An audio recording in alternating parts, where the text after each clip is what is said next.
गणेशाय नमः। श्री सरस्वत्यै नमः।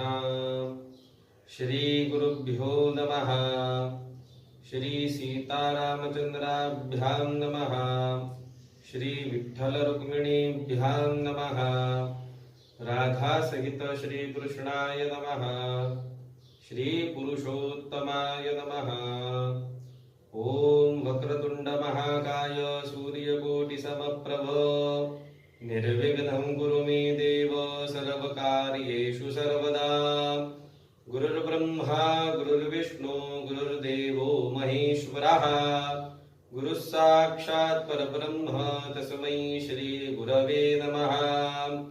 विनायकं गुरुं भानुं ब्रह्मा विष्णु महेश्वरां सरस्वती प्रणम्यादौ सर्वकार्यार्थसिद्धयेत।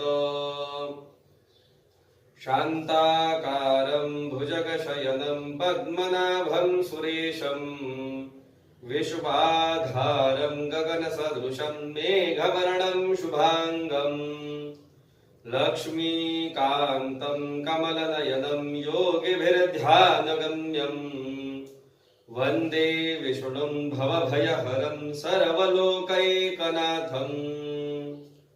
कस्तूरीतिलकं ललाटपटले वक्षस्थले कौस्तुभम् नासाग्रे वरमौक्तिकं करतले वेणोत्करे कङ्कणम्।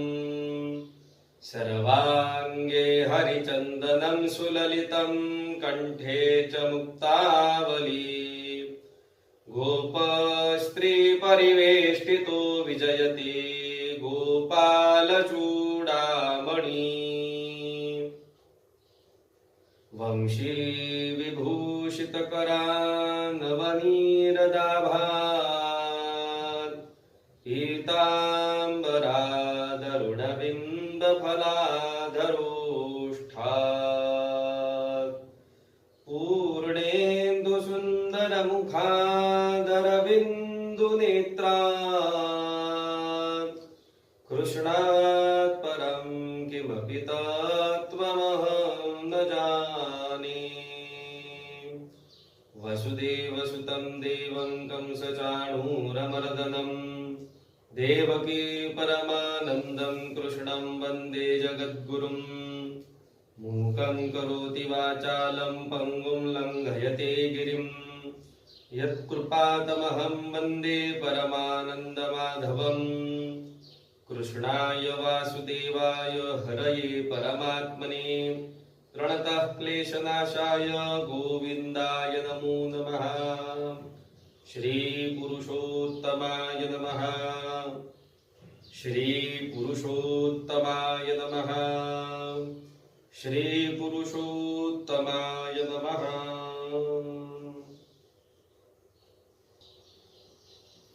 नमस्कार मंडळी, काल आपण अध्याय 7वा याचं पठण केलेलं होतं आणि या 7व्या अध्यायामध्ये आपल्याला सुदैव ब्राह्मण आणि त्याची पत्नी गौतमी यांना विष्णू प्रसन्न होऊन एक पुत्र देतात. त्या पुत्राचं नाव ते शुकदेव ठेवतात आणि हा शुकदेव जेव्हा 8 वर्ष पूर्ण करतो वयाची तेव्हा त्याचं उपनयन केलं जातं आणि उपनयन झाल्यानंतर एक दिवशी देवल ऋषी यांच्याकडे येतात आणि ते देवल ऋषी त्या मुलाचं हस्त सामुद्रिक शास्त्रानुसार हात बघतात आणि हात बघत असताना ते त्याची जेवढी लक्षणं असतात त्या लक्षणांची तारीफ करतात, कौतुक करतात, पण अचानक हळूहळू त्यांची मुद्रा ही उदासीन होऊन जाते. आणि मग याचं कारण जेव्हा सुदैव ब्राह्मण त्यांना विचारतो तेव्हा ते त्याला काय सांगतात की अरे हा मुलगा तर अतिशय सुलक्षणी आहे, परंतु याचा आयुर्मान मात्र खूप कमी आहे. 12व्या वर्षी याला घात होण्याची शक्यता आहे. आणि हे भविष्य ऐकल्यानंतर मात्र सुदैव ब्राह्मण हा दुःख करू लागलेला आहे आणि त्याची पत्नी हे त्याचं सांत्वन करू लागलेली आहे. शुकदेव मात्र अतिशय स्तब्ध आणि शांत एका ठिकाणी उभा आहे. त्याला कळतच नाहीये की हे सगळं काय चाललेलं आहे. इथून पुढचा कथाभाग आपण बघणार आहोत. तर मग चला आज आपण अध्याय 8 याचं पारायण पठण करणार आहोत. तर आरंभ करूया. अध्याय 8वा. श्री गणेशाय नमः.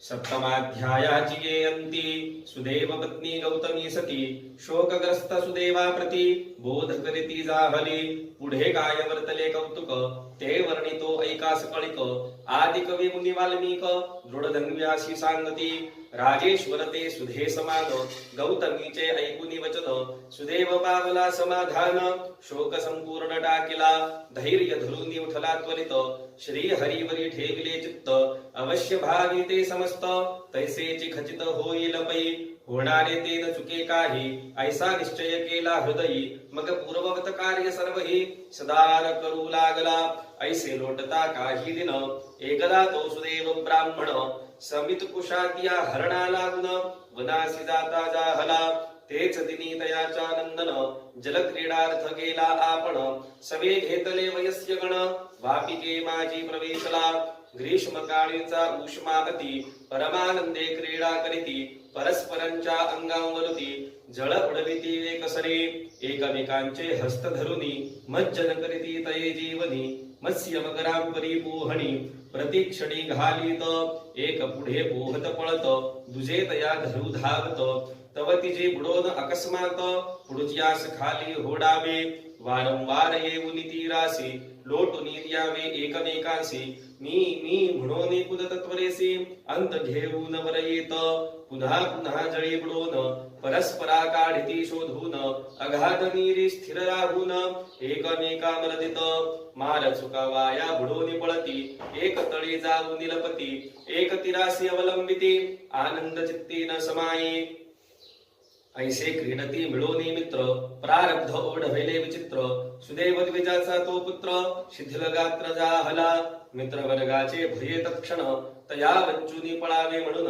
आपुला श्वास निरोधून अगाध नीरी प्रवेशला निमिषा माझी गेला तळी तेथे सर्व शक्ती लोपली सकळ अंगे विकळ झाली पुढे उपाय चालेना उदरा माझी शिरले पाणी तत्काळ प्राण गेला निघोनी कलेवर जड होऊनी तळीच लागून राहिले बहुत वेळ झाला तरी शुकदेव आला नाही वरी ऐसे पाहून ते अवसरे वयस्य अंतरी घाबरले आणि महाशब्दे आक्रोशत धावत आले गौतमी प्रत म्हणती गे माये तव सुत वापी काजळात बुडाला ती वज्रा ऐसी कठोरवाणी कर्णा माझी पडता क्षणी हा हा पुत्र म्हणून ब्राह्मणी निश्चेष्ट पडले धरणीस इतक्यातची सुदेव ब्राह्मण स्वाश्रमा आला वनातून पुत्राचे ऐकून या मरणोन्मुख जाहला विच्छिन्न मूल द्रुमावरी अवचित पडला भूमीवरी पुनश्च मूर्छा सावरुनी सत्वरी दंपती उठले उभयता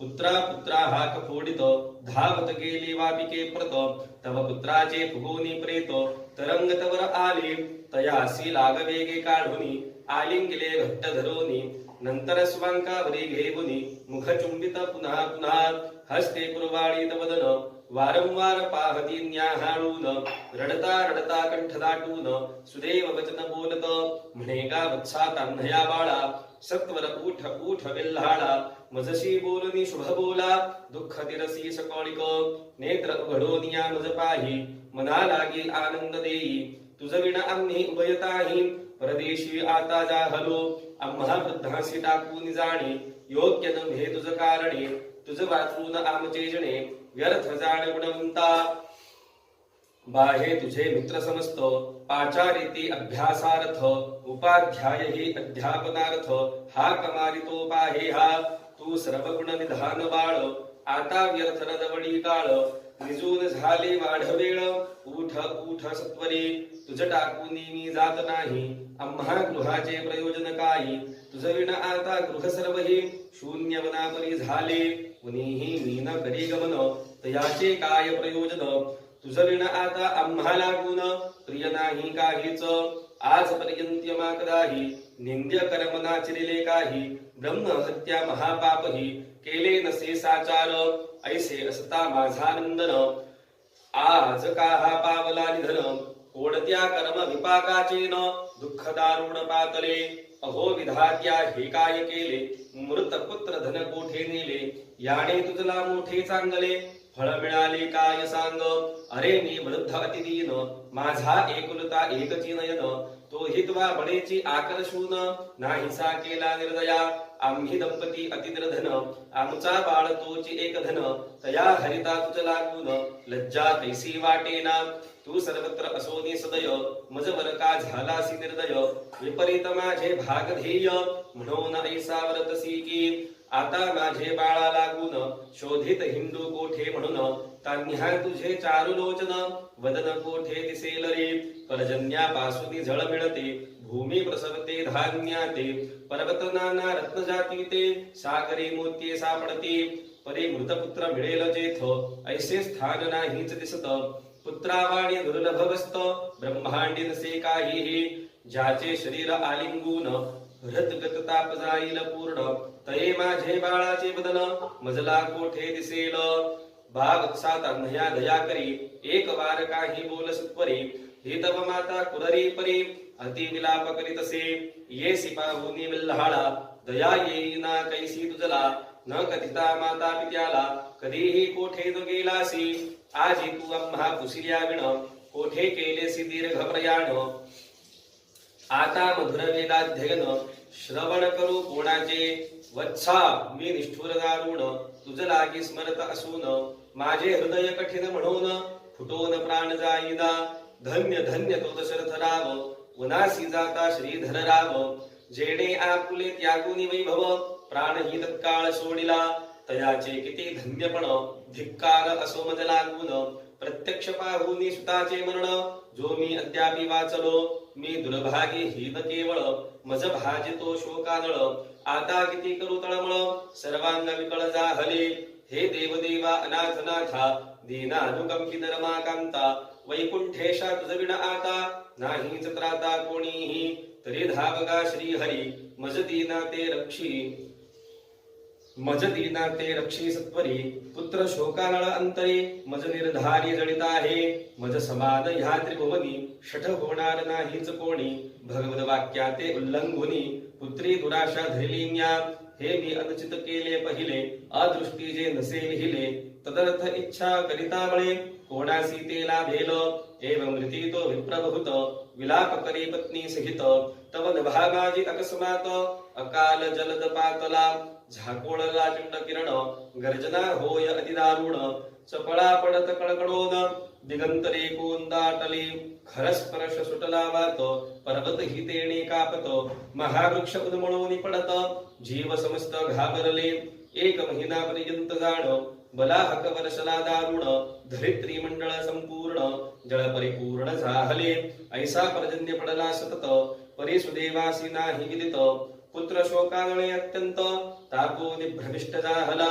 दिवस उगवे मावळे किंवा तेही नाही समजले तिंव्हा शोक करिता करिता आघवा मास गेला निघोनिया पुन्हा पुन्हा ऐसे वदत खाद पान ही सोडिले समस्त विलाप करिता पर्जन्यात भिजत मास लोटला जो तो हरीचा प्रिय परम मास होता पुरुषोत्तम नेणू नाही तयाचे उत्तम सेवन घडले साहजिक प्रभात काली अभ्रस्नान आणि नित्य घडले उपोषण तेणे भगवान सुप्रसन्न होऊन प्रकट जाहला नवनीर श्याम शरीर पीतांबर द्विभुज मुरलीधर वनमाला भूषित सुंदर पुढे उभा राहिला तव ओसरला सर्व पर्जन्य विप्रे देखिला भगवान अंकीचे पुत्र प्रेत तत्क्षण मेदिनीवरी ठेविले आणि पत्नी सहित आनंदेसी दंडवत नमन केले तयासी श्री हरीचा आशरण आम्हासी ऐसे मानसी चिंतित जोडून या उभय पाणी पुढे उभा राहिला झणी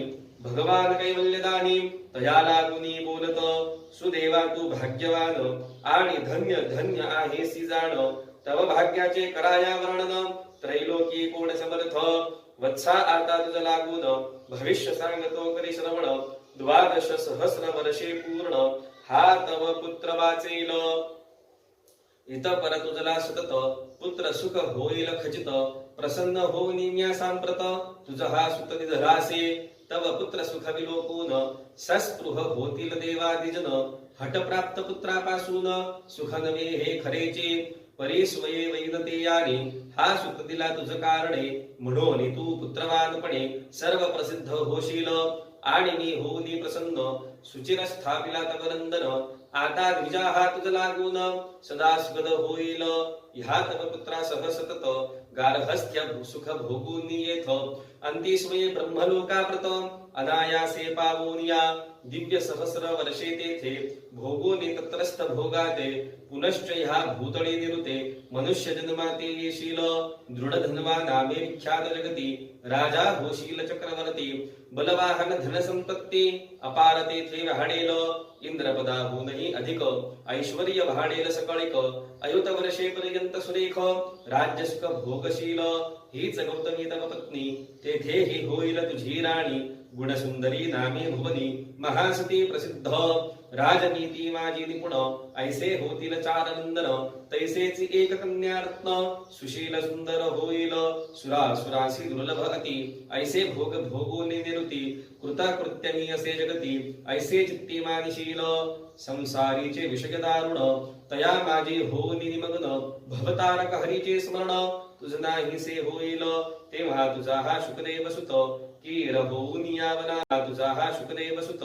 कीर होऊन यावनात वटवृक्षी वैसून यथार्थ बोध करेल तुझ लागे वैराग्योत्पादक श्लोक वारंवार म्हणेल एक तो ऐकून या तू साशंक हो निगृहा जाशील मग विषय सुखासी त्यागुन चिंतारणवी होशील निमग्न तेव्हा तेथे वाल्मिकी येऊन तुझ लागुनी बोधेल तेने सर्व संदेह जाऊनी आपल्या पत्नीसह तू झणी अच्युत कैवल्य पदा लागुनी जाशील प्राण निश्चये ऐसे बोलत भगवान तव अग्निपदी दैदिप्यमान अवचित उठला द्विजनंदन श्री हरिचरण वंदिले तया पाहुनी माता पितरे आनंद पावली एक सरे हर्षाश्रू ढाळीत प्रेम भरे पुत्रा लागे आलिंगिती सकळही देव आनंदले पुष्पवृष्टी बहुवर्षले तव माता पित्यांची पाऊले शुकदेवे वंदिले द्विजसुतासी विलोकून गरुडही आनंदला तत्क्षण अतिचकित झाला ब्राह्मण श्री हरिचरण वंदिले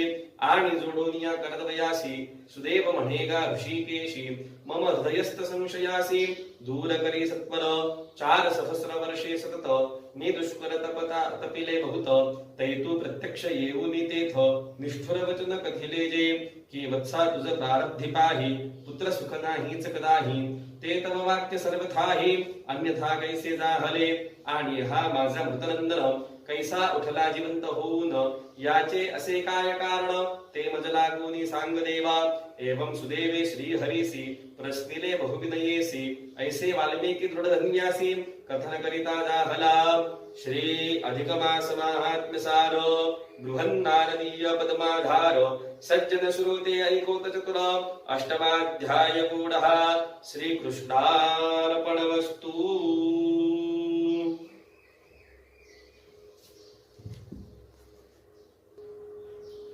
अशा तऱ्हेने आज आपण 8व्या अध्यायाचं पठण केलेलं आहे।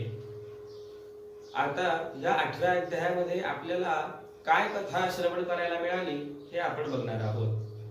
मागच्या अध्यायात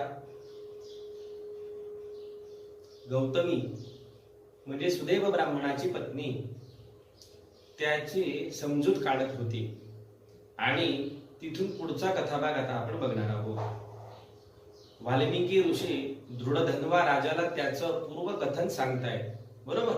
तर त्यामध्ये ते काय पुढे सांगू लागले की गौतमीने जे सांत्वन केले म्हणजे गौतमीने त्या सुदेव ब्राह्मणाचं जे सांत्वन केलं त्याची जी समजूत काढली त्यामुळे सुदेवाचे मन थोडेसे कुठेतरी ताळ्यावर आलेलं आहे।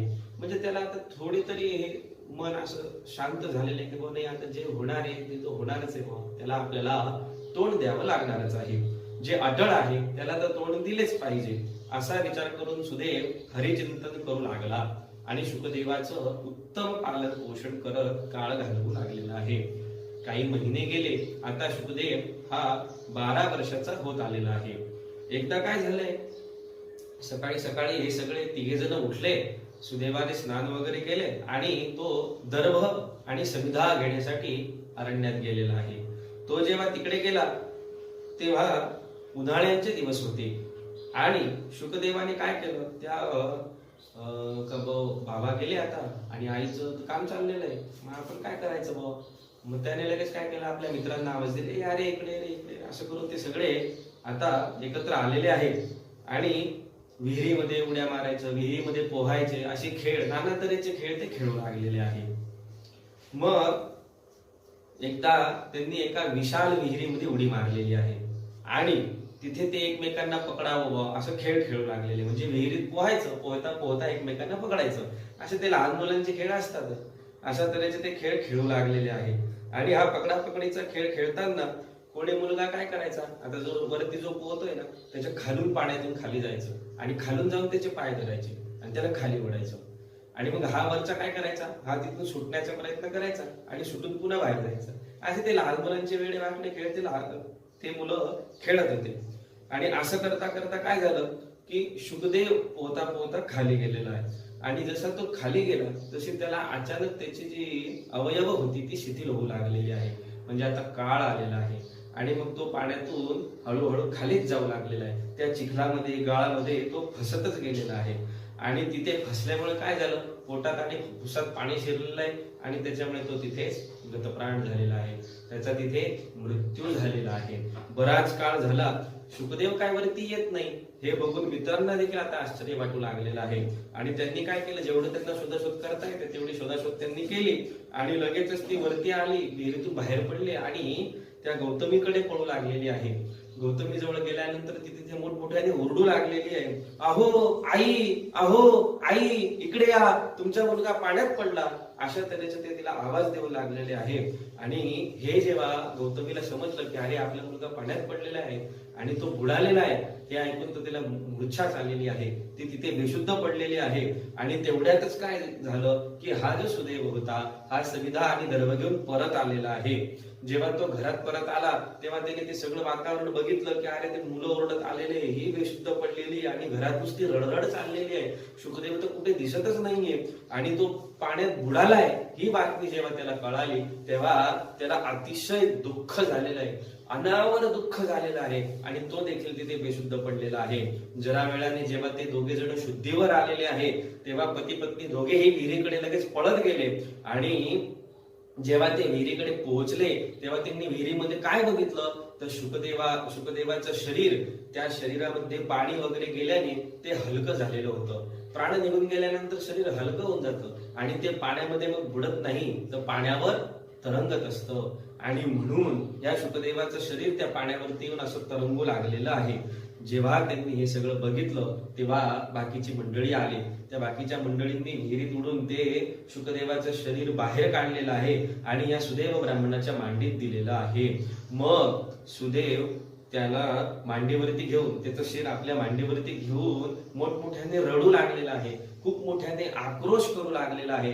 जुन्या सर्व आठवणी, ज्या सुखद आठवणी त्याच्यासोबतच्या होत्या त्या सर्व तो आठवू लागलेला आहे. आणि पुत्रशोक झालेला दशरथ राजा ज्या वेळेला सीतामाई आणि प्रभू श्री रामचंद्र त्यांच्या जोडीला लक्ष्मण हे 14 वर्षासाठी वनवासाकडे निघत होते त्यावेळेचा झालेला पुत्रशोक, हा दशरथ राजाला झालेला पुत्रशोक ज्या पद्धतीने झालेला होता तसा आणि इतर अनेक लोकांच्या त्यावेळेची स्थिती काय असेल, किती दुःख त्यांना झालं असेल याचा विचार या सुदैव ब्राह्मणाच्या मनात येऊ लागलेला आहे. आणि तो अतिशय दुःखी आणि कष्टी झालेला आहे.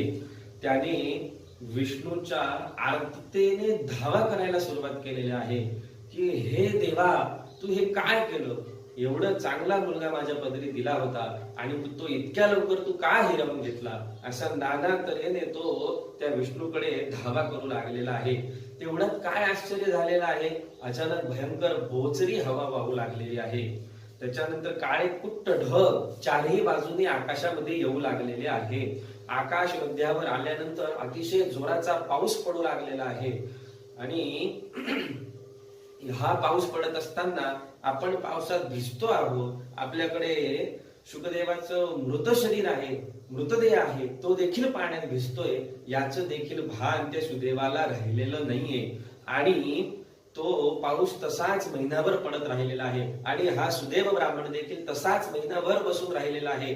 याच्याने काय झालं की त्याला महिनाभर स्नान आपोआपच घडलेले, ध्यानी मनी काही नाही, परंतु तो तिथेच दुःख करत बसलेला होता आणि त्याला कुठल्याही प्रकारचं भान राहिलेलं नव्हतं. आणि म्हणून महिनाभर पडत असलेल्या या पावसामध्ये मुलाच्या प्रेताजवळ बसून सुदैवाला महिनाभर स्नान घडलेलं आहे आणि अन्न पाण्याचा त्याग त्याने केलेला होता, त्याच्यावरती वासना त्याने सोडलेली होती, म्हणून त्याला उपवास देखील घडलेला आहे. आणि योगायोगाने बघता बघता हा एक मोठा चमत्कार झालेला आहे. महिनाभरानंतर जेव्हा पाऊस थांबला तेव्हा सगळ्यांना सूर्यदर्शन घडलेलं आहे. सुदेवाकडून न कळत हे तप झालेलं होतं. मग हे जे तप झालेलं होतं आणि तो जो महिनाभर पाऊस पडलेला होता, हा कोणता काळ होता? तर तो अधिक महिना होता. आणि अधिक महिन्यामध्ये सारखं स्नान झालेलं आहे, पूर्ण 30 दिवस उपवास घडलेला आहे. हे न कळत त्याच्याकडनं तपाचरण घडून गेलेलं आहे. मग याच्याने काय झालेलं आहे की भगवान विष्णू लगेच त्याच्या समोर प्रगट झालेले आहे.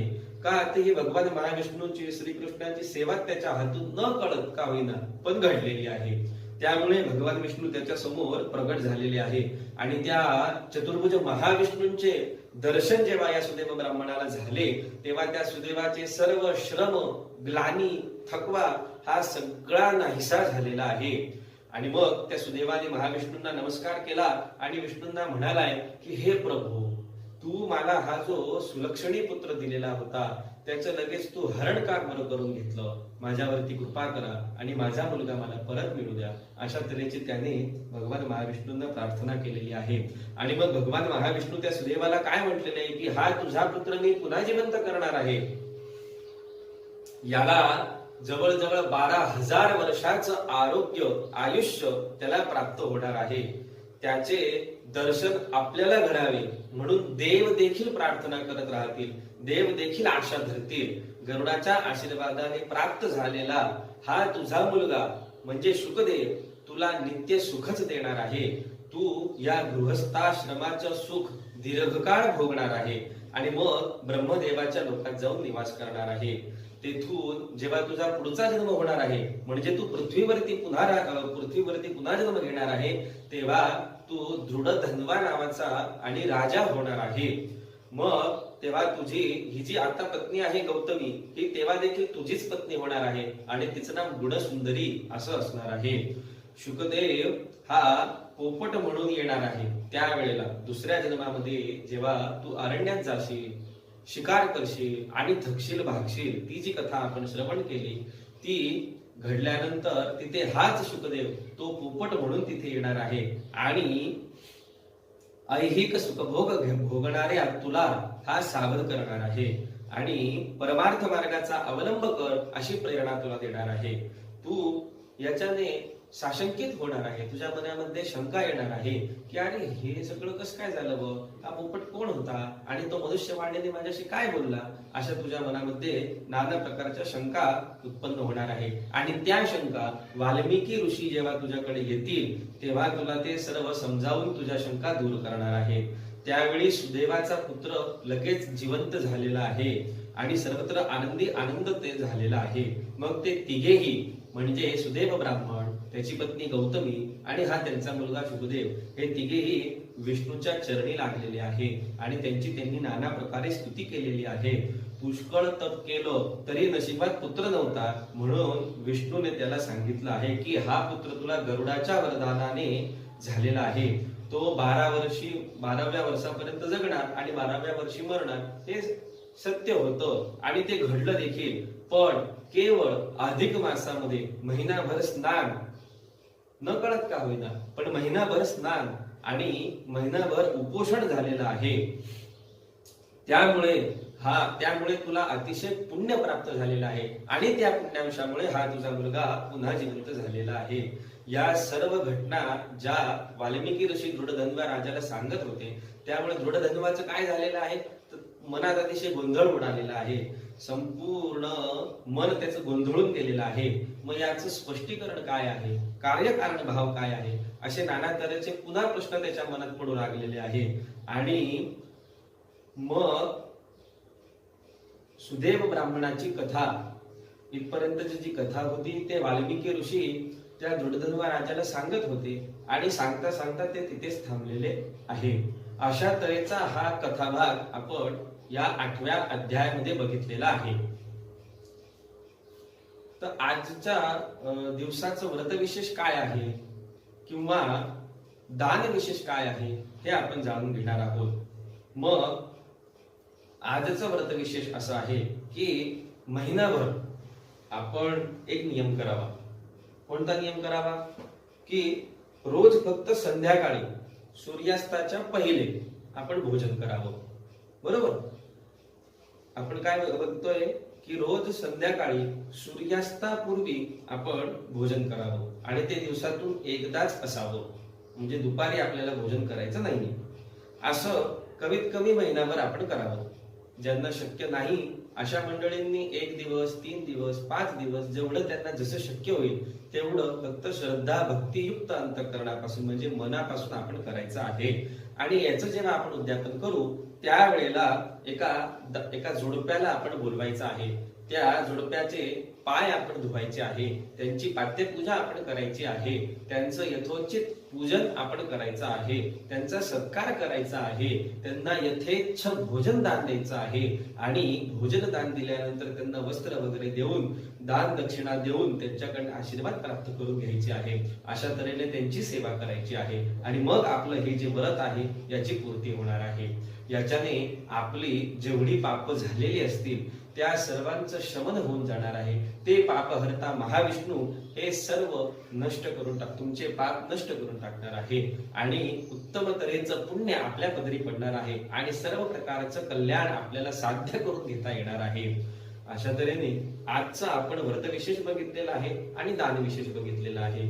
उद्या उसाच्या रसाचं किंवा उसाचं एक महत्व आहे ते मी तुम्हाला उद्या सांगणार आहे. तोपर्यंत नमस्कार.